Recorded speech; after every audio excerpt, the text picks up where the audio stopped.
참새가 아니라 사람 허리까지 오는 새가 코브라의 머리를 발로 내리찍는데 한 번 차고 마는 게 아니라 초당 12번씩 연달아 쉬지 않고 머리만 내리찍어 버립니다. 상대는 살모사와 코브라 그리고 블랙 맘바까지인데 이 새는 단 한 번만 빗나가도 그 자리에서 목을 물려 그대로 목숨을 잃습니다. 발 하나에 실리는 힘이 195N, 자기 몸무게의 5배인데 그 힘이 발바닥이라는 아주 좁은 한 점에 고스란히 모여서 뼈를 부숩니다.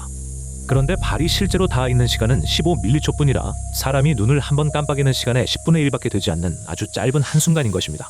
왜 이렇게까지 빨라야만 하냐면 이 속도가 뱀이 몸을 틀어 물기 위해 반응하는 속도보다 간발의 차이로 앞서 있기 때문인 겁니다.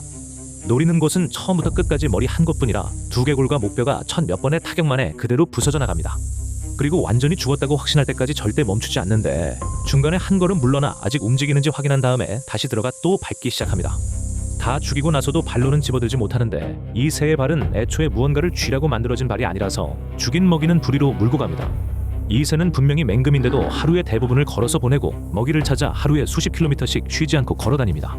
다리 길이가 서 있는 키의 절반을 차지하는데 이만큼 긴 다리를 가진 맹금은 지구상을 통틀어 이 새 하나뿐이라고 보시면 되는 것입니다. 발가락을 보면 짧고 뭉툭한 데다 발톱까지 짧아서 무언가를 움켜쥐라고 만들어진 형태가 아니라 오직 때리기 위한 발인 겁니다. 대신 다리뼈가 아주 두껍게 보강되어 있는데 반복해서 내리찍을 때의 충격을 고스란히 받아내려면 그래야만 하기 때문입니다. 그러니까 이 새는 한 번 세게 차는 새가 아니라 애초부터 연달아 밟도록 설계되어 태어난 몸이라는 뜻이 되는 것입니다. 사냥할 때는 풀밭을 걸으면서 발로 땅을 쿵쿵 밟는데 풀뿌리에 숨어있던 것들을 밖으로 몰아내려고 일부러 그러는 겁니다. 그렇게 걸려드는 것은 뱀만이 아니라 도마뱀과 들쥐, 메뚜기와 다른 새의 알까지 가리지 않고 전부 이 새의 먹이가 되는 것입니다. 그러다 진짜 상대를 만나면 걸음걸이가 완전히 달라지는데 성큼거리던 발이 갑자기 한 발 한 발 아주 조심스러워집니다. 이 새는 상대가 뻗을 수 있는 거리를 정확히 알고 있어서 그 선을 절대 넘지 않은 채 바깥에서만 천천히 원을 그립니다. 그리고 두 날개를 활짝 펼치는데 균형을 잡으려는 게 아니라 뱀에게 물자리를 대신 내주려고 펼쳐 보이는 미끼입니다. 뱀이 그 깃털을 무는 바로 그 순간 뱀의 머리는 이미 이 새의 발 아래 사정거리 안으로 완전히 들어와 있습니다. 거기서부터 연타가 시작되는데 양쪽 발을 번갈아가며 오직 머리 위로만 쉬지 않고 연달아 내리찍기 시작하게 됩니다.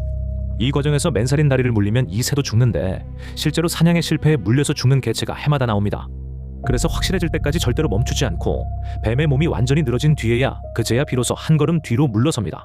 지금까지 나온 숫자들은 어림잡은 값이 아니라 영국의 한 맹금 보호시설에서 연구진이 직접 재어서 기록으로 남긴 값들인 것입니다.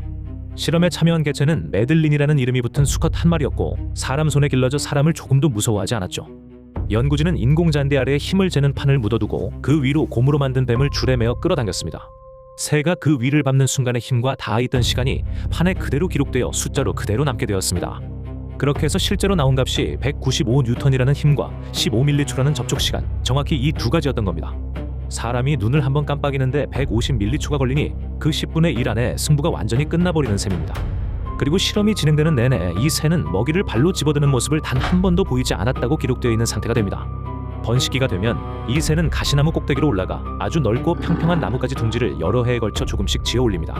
알은 보통 두세 개를 낳는데 42일에서 46일이 지나야 비로소 껍질이 안에서부터 조금씩 깨지기 시작하는 것이죠. 그런데 새끼들은 동시에 나오지 않고 2, 3일씩 간격을 두고 며칠씩 어긋난 채로 하나씩 차례차례 태어납니다. 그 며칠 차이가 곧 몸집 차이가 되고 몸집 차이는 그대로 먹이를 두고 겨룰 때의 힘 차이로 그대로 이어집니다. 어미가 먹이를 개워내면 몸집이 큰 새끼가 먼저 밀고 들어가서 나온 것의 대부분을 혼자 차지해버립니다. 형제를 직접 물어 죽이는 행동은 지금까지 관찰되지 않았는데 굳이 그렇게까지 할 필요조차 없기 때문인 것입니다. 알이 3개일 때 막내는 대개 굶어 죽는데 맞아 죽는 것이 아니라 그냥 뒤로 밀려나서 조용히 죽어갑니다. 그런데 이 새가 초원을 걸어다니는 모습을 실제로 보는 일이 해가 갈수록 눈에 띄게 어려워지고 있다는 보고가 이어집니다. 보츠와나에서 같은 도로를 20여 년 간격으로 다시 조사했더니 목격된 수가 무려 78%나 줄어 있었습니다.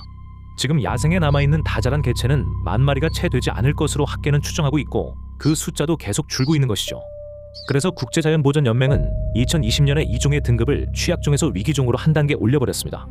초원이 밭과 조림지로 바뀌고 가축이 풀을 먹어치우고 가뭄까지 해마다 길어진 것이 한꺼번에 겹친 결과입니다. 게다가 이 새는 낮게 나는 습성 때문에 초원을 가로지르는 울타리와 송전선에 부딪혀 그 자리에서 그대로 떨어져 죽습니다. 코브라의 머리를 초당 12번씩 부수는 그 새가 정작 가만히 걸려있는 철사 한 줄에는 끝내 이기지 못하는 것이죠.